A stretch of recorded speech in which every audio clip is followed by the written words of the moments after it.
Hello friends, welcome है आप सभी का आज के इस वीडियो में। दोस्तों, आज की इस वीडियो में बात करने वाले कि आपको जीएसटीआर 3B रिटर्न फाइल कैसे करना है और साथ ही हम कुछ कॉमन मिस्टेक्स के बारे में बात करेंगे कि आपको जीएसटीआर 3B रिटर्न फाइल करते समय कौन सी जो मिस्टेक्स है वो नहीं करना चाहिए, क्या गलतियां हैं जिनको कि आपको नहीं करना चाहिए। तो सबसे पहले हम कुछ कॉमन मिस्टेक्स के बारे में बात कर लेते हैं कि क्या गलतियां आपको नहीं करना चाहिए जीएसटीआर 3B रिटर्न फाइल करते समय। फ्रेंड्स, अगर आप अमेजोन, फ्लिपकार्ट या मीशो पर सेलिंग करते हो तो आपको जीएसटीआर 3B रिटर्न फाइल करते वक्त कुछ स्पेशल चीज़ों का ध्यान रखना पड़ता है।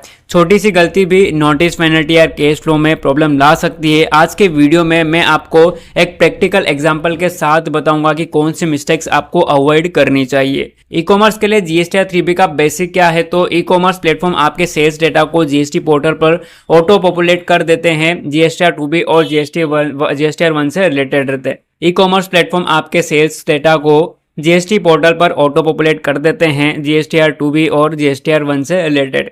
लेकिन 3B में नेट लायबिलिटी आपको खुद डिक्लेयर करनी होती है। यहाँ पर कुछ कॉमन मिस्टेक्स है जो ई कॉमर्स सेलर्स को नहीं करनी चाहिए। Mistake 1, gross versus net sales में कंफ्यूजन। एग्जांपल, फ्लिपकार्ट ने 1 लाख की सेल्स की लेकिन 5,000 उसने अपना कमीशन काट लिया। सेलर ने सिर्फ 95,000 ही शो किया। अब इसका रिजल्ट ये हुआ कि जो आउटवर्ड सप्लाई है वो कम शो हो गई। इसका सॉल्यूशन ये है कि आपको हमेशा ग्रॉस सेल्स दिखाना है। कमीशन चार्जेस और जो एक्सपेंसेस होता है वो अलग होता है। दूसरी गलती आप क्या करते हो कि टीसीएस यानी कि टैक्स कलेक्टेड एट सोर्स का गलत ट्रीटमेंट। एग्जाम्पल, अमेजोन ने आपको 1 लाख सेल्स पर 1,000 टीसीएस कलेक्ट करके गवर्नमेंट को जमा कर दिया। अब सेलर ने इसे इग्नोर कर दिया। इसका रिजल्ट ये मिला, आईटीसी मिसमैच और बैलेंस इश्यू हो गया। इसका सॉल्यूशन यह है कि टीसीएस को आईटीसी सेक्शन में क्लेम करे, जीएसटीआर 2B में रिफ्लेक्ट होता है। तीसरी मिस्टेक्स आप क्या करते हो, रिटर्न रिफंड गलत दिखाना। एग्जाम्पल, आपने 10,000 का माल बेचा, 2,000 का रिटर्न हो गया। सेलर ने पूरा 10,000 आउटवर्ड सप्लाई में डाल दिया। इसका रिजल्ट ये मिला, एक्स्ट्रा जीएसटी आपको पे करना पड़ा। सॉल्यूशन ये है कि रिटर्न अमाउंट को रिड्यूस करके नेट आउटवर्ड सप्लाई दिखाना है। चौथी गलती आप क्या करते हो, आईटीसी रॉन्ग क्लेम करना। मतलब फ्लिपकार्ट के कमीशन इनवॉइस पर जीएसटी था 1,800 रुपए, सेलर ने इसे क्लेम ही नहीं किया। इसका रिजल्ट हुआ आपका जो आईटीसी है वो लॉस हो गया। इसका सॉल्यूशन है हर प्लेटफॉर्म का कमीशन इनवॉइस डाउनलोड करें और उसका आईटीसी क्लेम करना है। फिफ्थ मिस्टेक्स आप क्या करते हो, आरसीएम यानी रिवर्स चार्ज इग्नोर करना। एग्जांपल, आपने ट्रांसपोर्टर सर्विस ली विदाउट जीएसटीआईएन आरसीएम एप्लीकेबल के, सेलर ने इसे 3B में दिखाया ही नहीं। सॉल्यूशन ये था कि आरसीएम लायबिलिटी को अलग डिक्लेयर करना था और सेम आईटीसी सेक्शन में क्लेम भी करना था। अब जो छठी मिस्टेक्स आप करते हो, लेट और नील रिटर्न ना फाइल करना। एग्जांपल, मीशो पर आपकी उस मंथ कोई सेल नहीं हुई और आपने रिटर्न ही फाइल नहीं किया। Result 50 per day late fees लग गई। सॉल्यूशन, हर महीने चाहे सेल हो या ना हो आपको रिटर्न फाइल करना कंपलसरी है। अमेजॉन, फ्लिपकार्ट, मीशो से monthly GST report plus commission invoices download करना है। बुक्स ऑफ अकाउंट और पोर्टल डेटा को रिकॉन्सिल करना है। देन जीएसटीआर 2B में आने वाले आईटीसी को आपको क्लेम भी करना है। तो इन चीज़ों का आपको ध्यान रखना है। फ्रेंड्स, हम बात कर लेते हैं कि आपको जीएसटीआर 3B रिटर्न फाइल कैसे करना है। तो फ्रेंड्स, उसके लिए यहाँ पर आपको क्या करना होगा, उसके लिए यहाँ पर आपको जो जीएसटी पोर्टल पे आ जाना है। जीएसटी पोर्टल पे आ जाने के बाद आपको रिटर्न डैशबोर्ड ओपन करना है। देन यहाँ पर आपको जिस भी मंथ का जीएसटीआर 3B रिटर्न फाइल करना है उस मंथ को सिलेक्ट करना है, सर्च पर क्लिक करना है। सर्च पर क्लिक करने के बाद आपको जो नीचे स्क्रॉल करना है, स्क्रॉल करने के बाद यहाँ पर आपको मंथली रिटर्न जीएसटीआर 3B का ऑप्शन मिलेगा। जैसा आप जो देख सकते हो, हमने 1 फाइल कर दिया है तो हमारा फाइल्ड दिखा रहा है। जो हमारा जीएसटीआर 3B है वो ड्यू है तो अभी ड्यू दिखा रहा है। देन ड्यू डेट इसकी 20 है।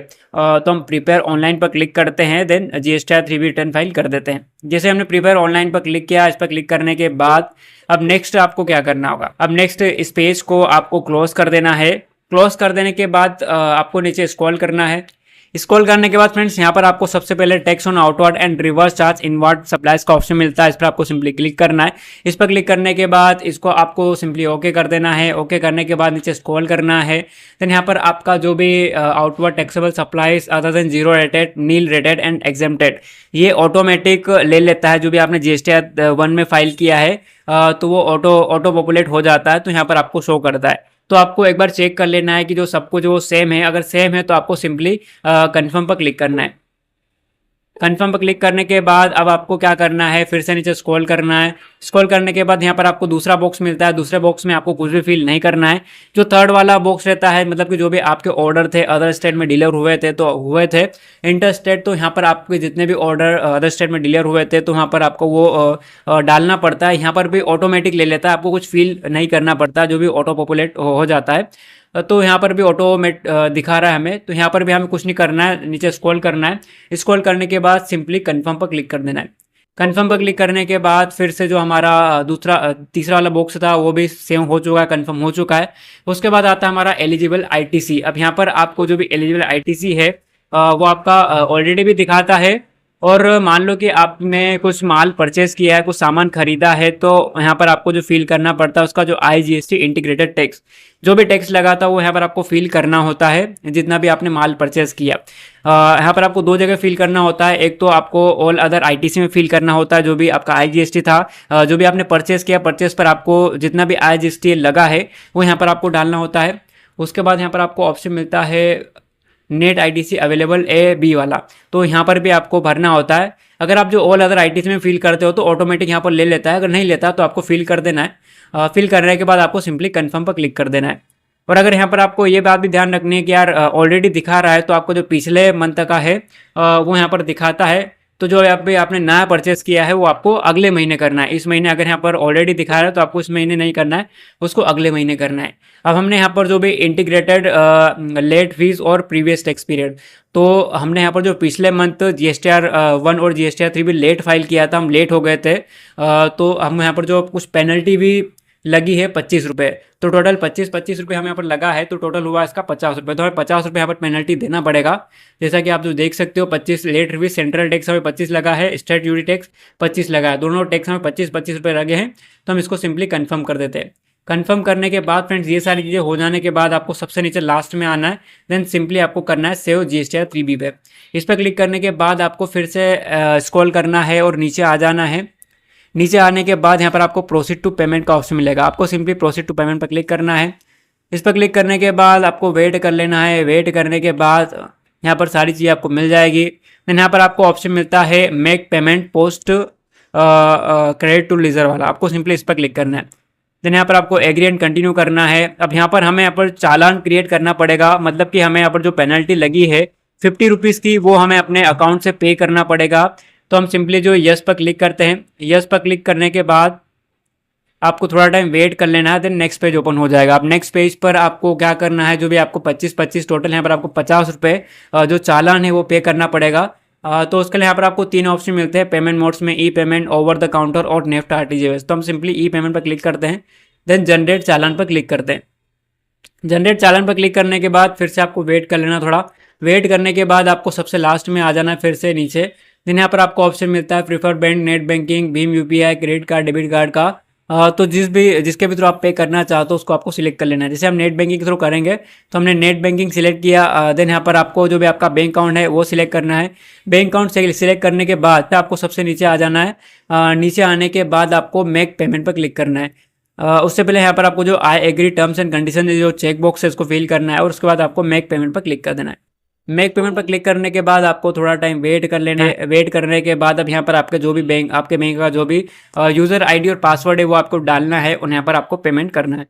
तो फ्रेंड्स हमने यहाँ पर जो सक्सेसफुली जो चालान था वो पे कर दिया है। चालान पे करने के बाद सबसे नीचे जो लास्ट में आ जाते हैं, लास्ट में आने के बाद यहाँ पर प्रोसीड टू पेमेंट का ऑप्शन आ जाता है। तो सिंपली प्रोसीड टू पेमेंट पर क्लिक करते हैं। इस पर क्लिक करने के बाद हम नीचे स्क्रॉल करते हैं।